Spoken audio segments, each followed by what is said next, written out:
strange rolling tub was equipped with electronic and scientific equipment.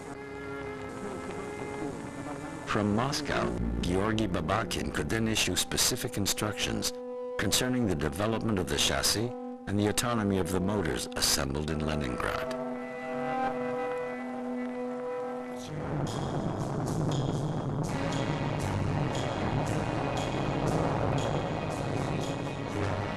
At Cape Canaveral, the Americans had conducted multiple launches to finalize Saturn V and the Apollo spacecraft. They worked methodically, never deviating from the single goal set by Kennedy. The Soviet scientists were dispersed. Their hopes for landing a man on the moon rested with a giant N-1 rocket, but with each launch, this hope never lasted more than 50 seconds. This was the mid-60s. The USSR was still in the running for moon race. But for how long?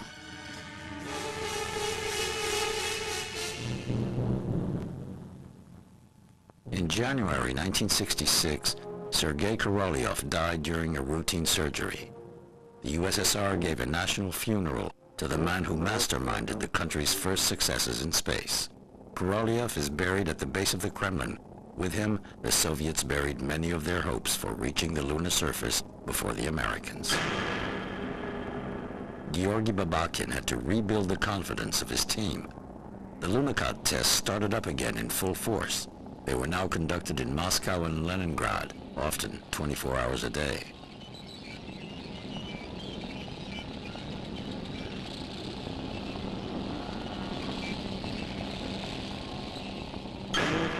We fixed up the offices so that we could sleep there. We brought in mattresses, sheets, blankets, and called that part of the plant the Charmash Hotel, because we usually manufactured chars, which means tanks, hence the Charmash Hotel.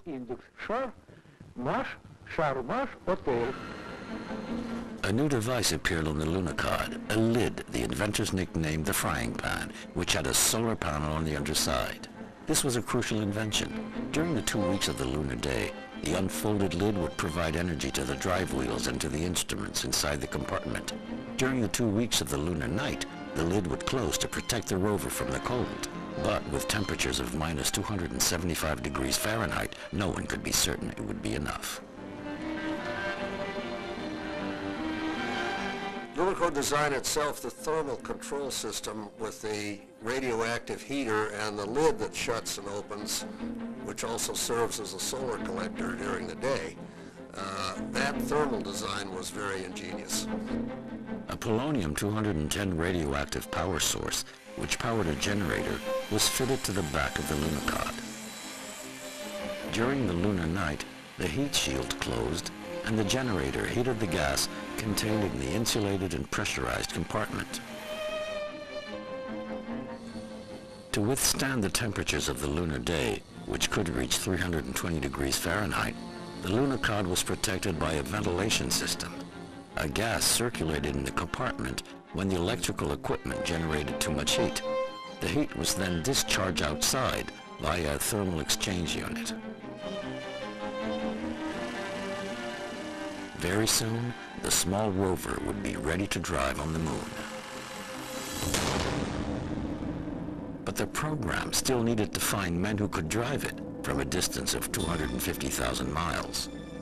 Once again, the program directors turned to the Red Army. By late 1966, 45 officers had been selected secretly. After a series of tests, only 14 candidates were selected. They were stunned to learn that their mission was to drive a lunar rover. Vyacheslav Dolgvan, filmed here in 1967, was one of the 14 pilots. He recalls this experience, which marked him for life. Before us, they had tried to use aviators, tractor drivers, car drivers, and even cyclists.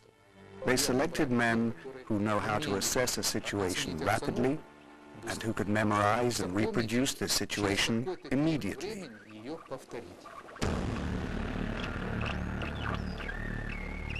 The future drivers underwent intense training in the Ludodrome at the Simferopol Space Command Center in Crimea. they learned how to control the vehicle using a joystick. Focused on the monitors, the officers repeated the maneuvers they would perform once the rover reached the moon, over and over again. Clearing an obstacle, climbing out of a hole, anticipating, turning right, moving forward, turning left, backing up, emergency stops. The Lunadrome was only 200 meters away. We could have seen it, but the curtains were closed. This is why all the information came through the control screen, exactly as if it were happening on the moon.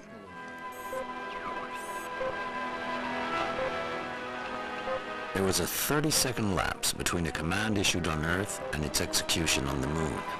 For these men, this time lag was the most difficult problem to overcome in learning how to control the vehicle. The vehicle operator had the greatest responsibility during the control of this vehicle. He could be nervous about making a mistake, but obviously this was not always the case. Everything was fine if you had correctly analyzed the situation, the various parameters, and taken the right decision. Things should have been perfect, but then suddenly you fall into a hole. In this case, either the joystick malfunctioned or the motor stopped on its own, and then you think you did something wrong.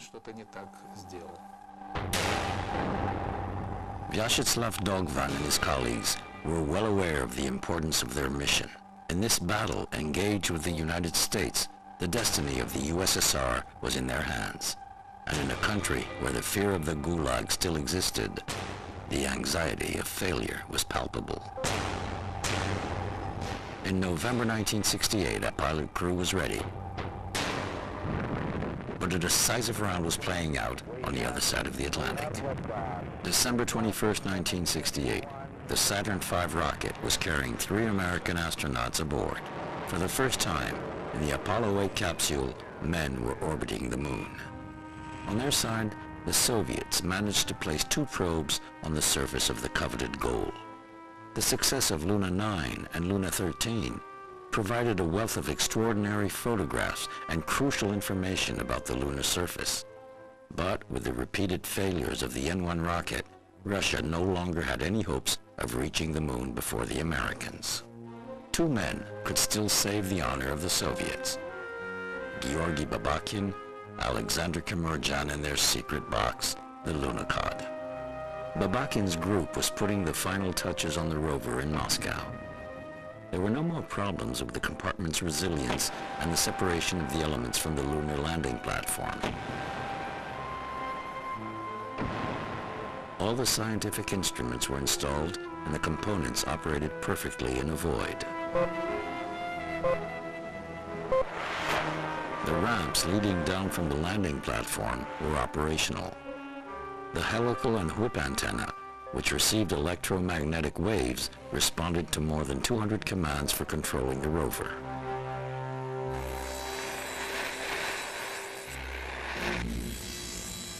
The Lunokhod, which was carried in the hold of a rocket, was the size of a small car, 1,666 pounds, just over 7 feet long, 5 feet wide. But it was a strange car indeed that could drive in the void of empty space operated from the Earth. At that time, even the Americans thought that such a technological exploit was impossible.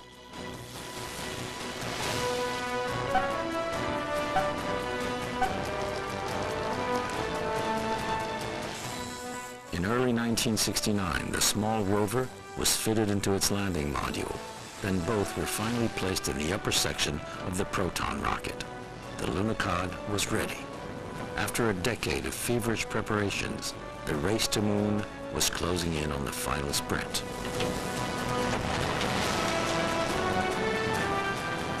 On February 19, 1969, the Proton rocket was launched from the Baikonur Cosmodrome with the Lunokhod aboard. Success for the Russians was within reach.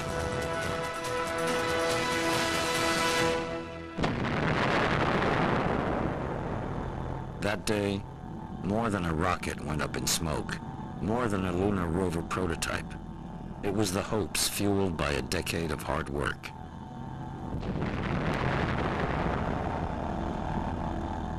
The Soviet engineers had to undergo a final ordeal. Watch the American triumph. 4, 3, 2, 1.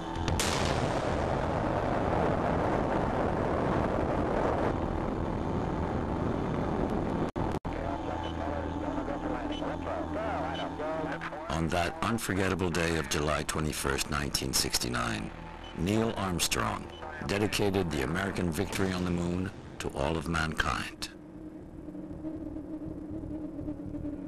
The entire world was astonished by the footsteps on the lunar surface. But in Moscow and Leningrad, scientists knew that history would record another milestone, the mark of the lunar rover wheels. For Alexander Kamerjan, there would be no respite for an entire year.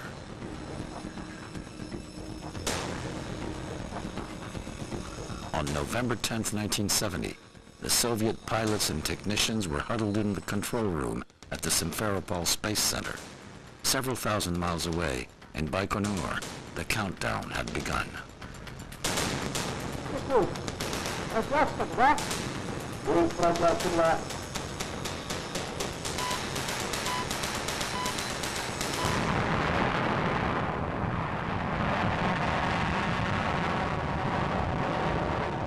At 3:44 p.m., the Proton rocket took off. A new lunicod was aboard. At an altitude of 50 miles, the Proton rocket reached the speed required to orbit the Earth. After several engine thrusts, it launched the Luna 17 spacecraft, which gradually climbed free of the Earth's gravitational pull. It took 4.5 days to travel the distance from the Earth to the Moon. The entire program was secret. Only the estimated lunar landing date wasn't, because many astronomers were awaiting this event in observatories. But as soon as the lunicod landed on the moon, the secret behind the project was fully revealed.